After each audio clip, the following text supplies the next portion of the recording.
a simplified complex laws for millions of Filipinos across digital spaces. Let us welcome with a warm round of applause, Attorney Margarita Mix Nograles Almario. Good morning, everyone. Kaya ba? Good morning, everyone. To His Excellency Abdul Malik Melvin Castellino, who is our host for today's event. Of course, the chairperson, of Rising Tiger, who gave her opening remarks, Chairperson Andrea Nicolas. To the Honorable Associate Justice of the Supreme Court, Justice Jose Maides Marquez. I think we will be joined later on by former Senator Attorney Joey Lina Jr. We have here also Ma'am Barbie Arcache, the board advisor to the present here today and online. Magandang umaga po sa inyong lahat. It is truly an honor to be with you today and to speak about a subject that defines not only the future of this country, but the spirit of public service, the role of youth in strengthening governance. So, before I became a lawmaker, I was a law professor in several universities in Davao City. Before that, a lawyer. Before that, a student. And before that, a mere dreamer. It all starts there. The dream that we all have. And every semester, or even randomly, I would meet people. I'd meet students, hopeful lawyers, frustrated lawyers. They would always ask me, is it hard to be a lawyer? Kaya ko ba? Parang hirap-hirap. I fear this and that. Sayang, I could have been a lawyer, but with so many things, so many stories. Everyone always have different stories, all full of passion, but also fear. They have a fear of failing, fear of not being enough, fear of being judged for not being good enough, fear of being judged for dreaming differently, fear of listening to their hearts. And the truth is, I too have felt that fear.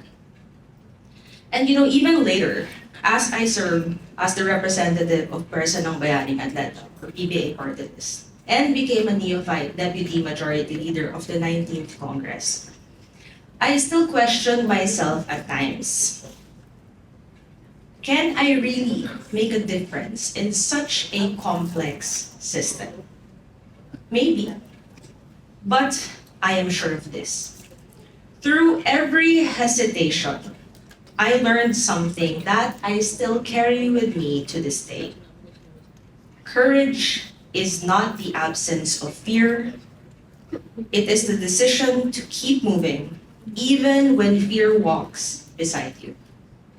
And that courage, that quiet, daily, steadfast courage, is what the youth must bring into governance. So I say to you, do not be afraid. Take heart and do not falter to dream big. To quote Nelson Mandela, if our expectations, if our fondest prayers and dreams are not realized, then we should all bear in mind that the greatest glory of living lies not in never falling, but in rising every time you fall. Kaya nasa Rising Tigers tayo ngayon. That is why today, I encourage each of you that even when things are at their hardest, choose excellence. When apathy surrounds you, choose compassion. And when others remain silent, choose to be courageous. Because these will guide you. But what really is governance? We often think of governance as titles, offices, authority. But governance is much, much deeper. Governance is the process by which we make collective decisions for the common good, built on participation, accountability, integrity, and compassion. It is not the monopoly of politicians. It is the shared duty of citizens so that we know that every person, no matter how young or seemingly powerless, contributes to governance. So when a student stands up for fairness in class, that's governance. When a young person volunteers in a legal aid or medical mission, that's governance. When you choose to share truth online instead of misinformation, that too is governance. Because governance is not about power, it's about purpose. It's not about being seen, it's about being sincere. And during my time in Congress, I guess kind of saw how real change happens. It's not from the loudest speeches, but from the quiet, consistent acts of service that put people first. So through PPA Party List, I work closely with the youth and the community sectors. We organize mental health awareness talks to address growing anxiety and burnout among students. We conducted legal aid and medical missions in underserved communities because justice and health do go hand in hand. We initiated scholarship programs and youth leadership workshops because opportunity is the foundation of empowerment.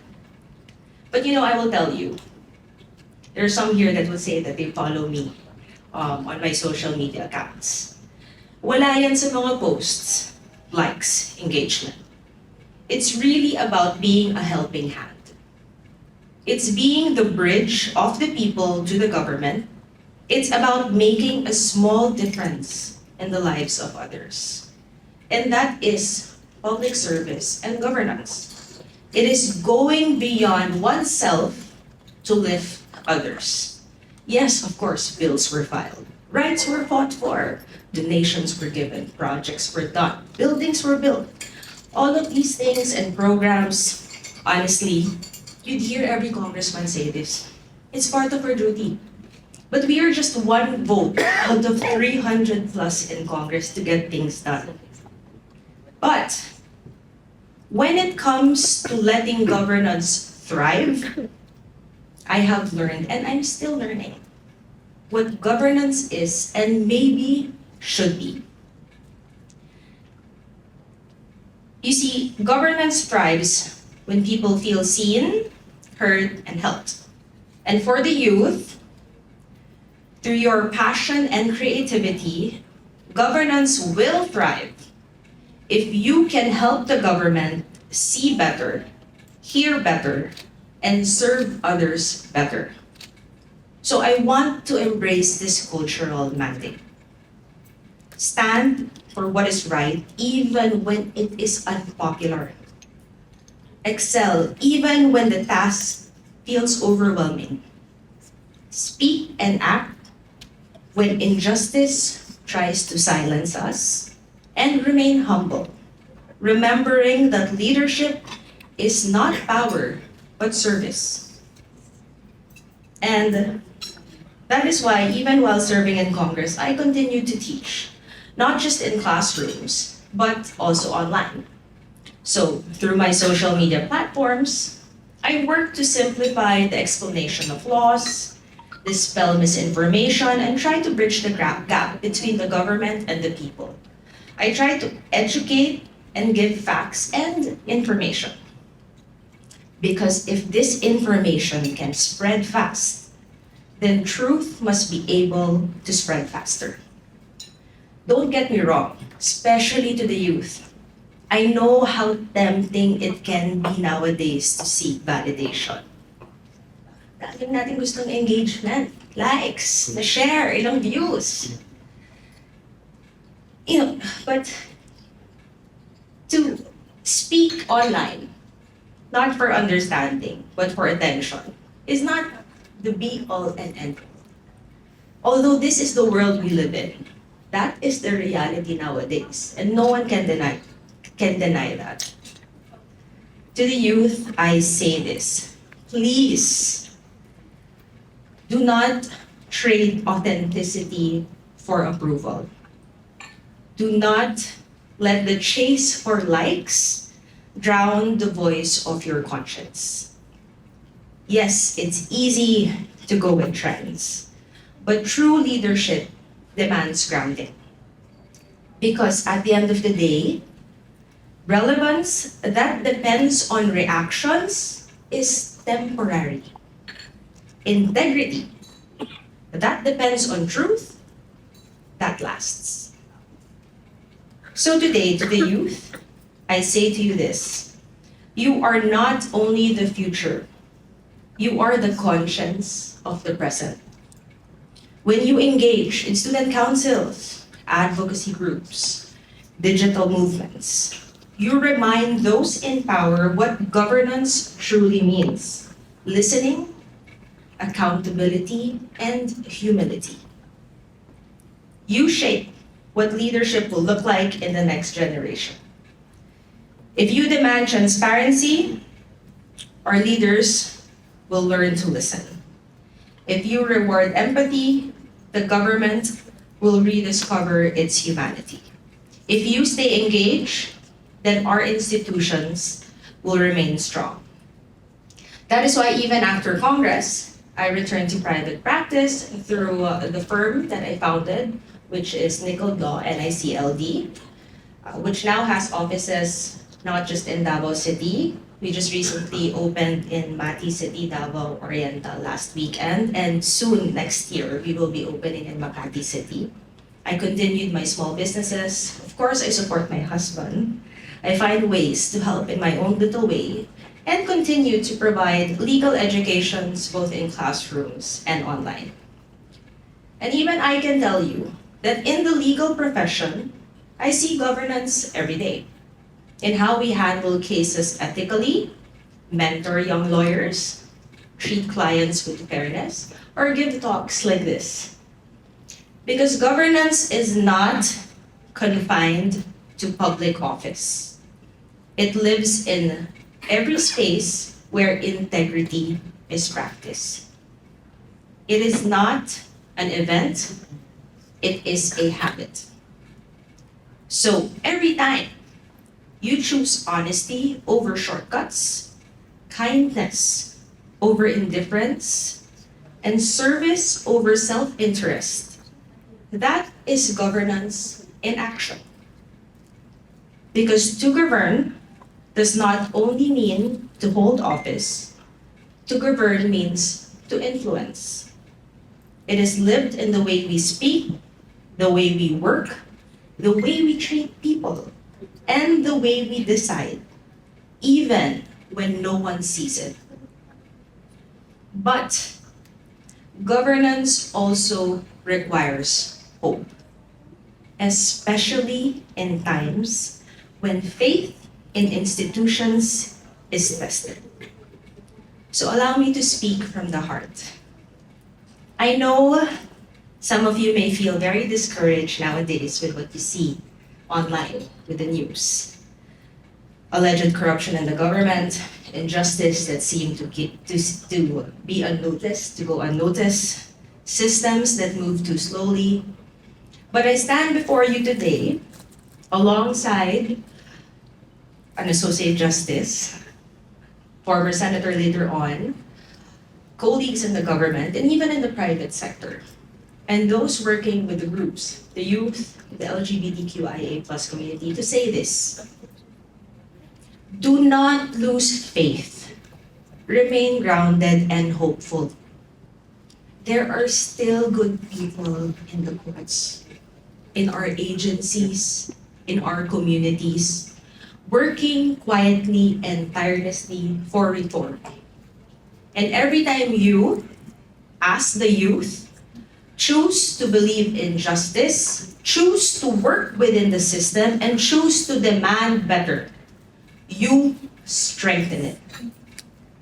So here we all are today, from the judiciary, executive, legislative, and the private sector, to remind you that governance is not a structure, it's a shared promise.